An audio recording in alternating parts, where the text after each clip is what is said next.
Lake Havasu. Tonight we have a big night of pyrotechnic wonders planned for you all. One of the missions of the WPA is to provide educational opportunities for our members as well as the public. In the spirit of that education, I thought before we get the show started tonight, I would give you a look behind the curtain. The pyrotechnician at work can be thought of as a painter, and we can then imagine that the canvas to be filled is the entire dark night sky. We can divide this canvas into 3 distinct areas and paint each of these areas with specific devices.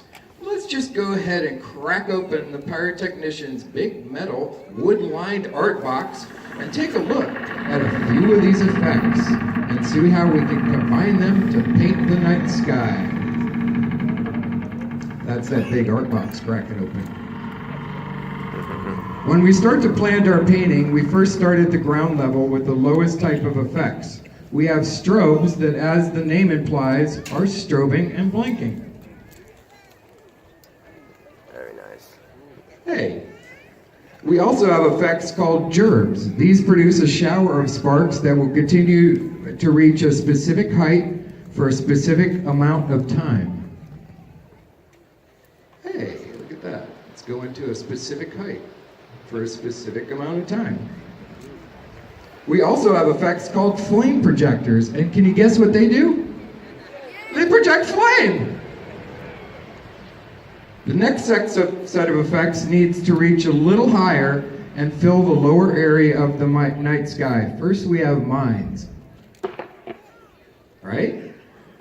A mine, we can also, a mine when ignited, simply propels the contents such as stars, glitter, or other small effects in a cone shape. We can move these from one side to the other, and we can fire them in groups at angles. Hey, how about that? We have comets.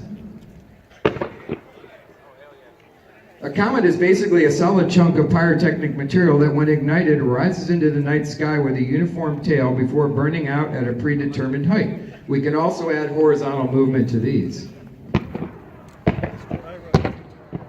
And just like mines, you could shoot them in groups and in angles. I know, it's amazing.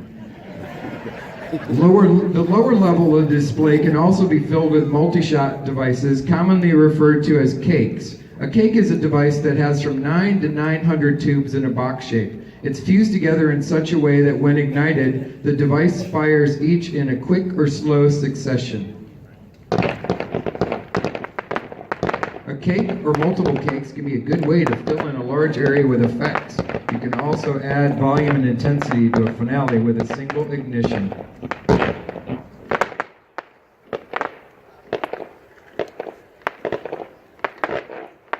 Pretty amazing, folks, huh?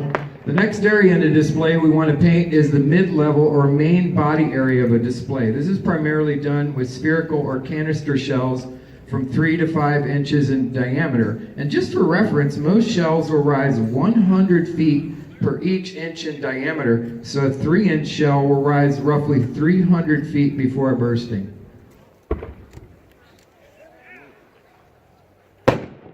Hey, a 4-inch shell will rise 400 feet.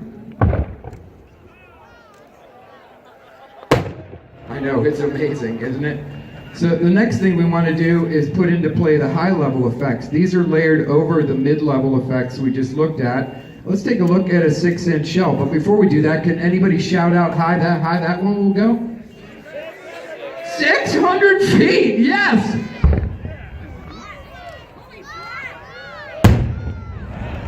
Hey, it worked. So the next shell is actually built by one of our members. Now, it's also a 6-inch shell, but it's got 4 breaks of brocade, tribillons, and then colored a heavy report. Let's take a look at a great member-made shell.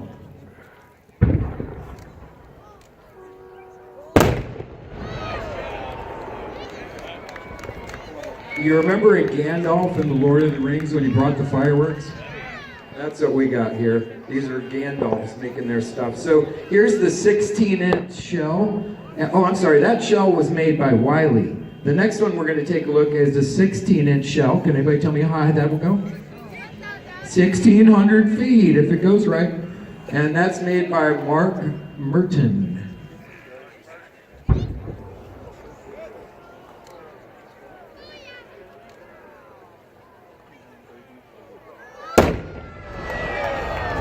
You can't buy that at the local fireworks store, can you, folks? Okay, we can also take those shells and fuse them together in groups and fan them out from multiple positions to fill in the field of view horizontally.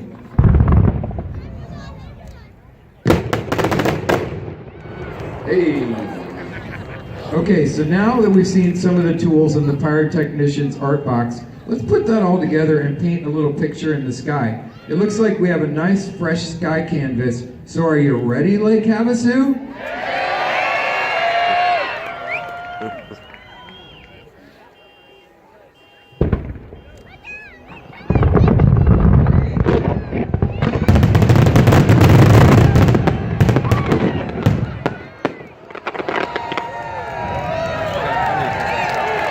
You know what? I'm just not quite happy with that picture. I think it needs just a little something else. Hurry up, get out of the way.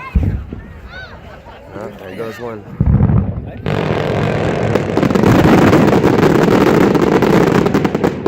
Bunch of salutes and some more color. That's how we put it. Thank you, Lake Havasu. Oh, too funny. All right, big hand for Dave.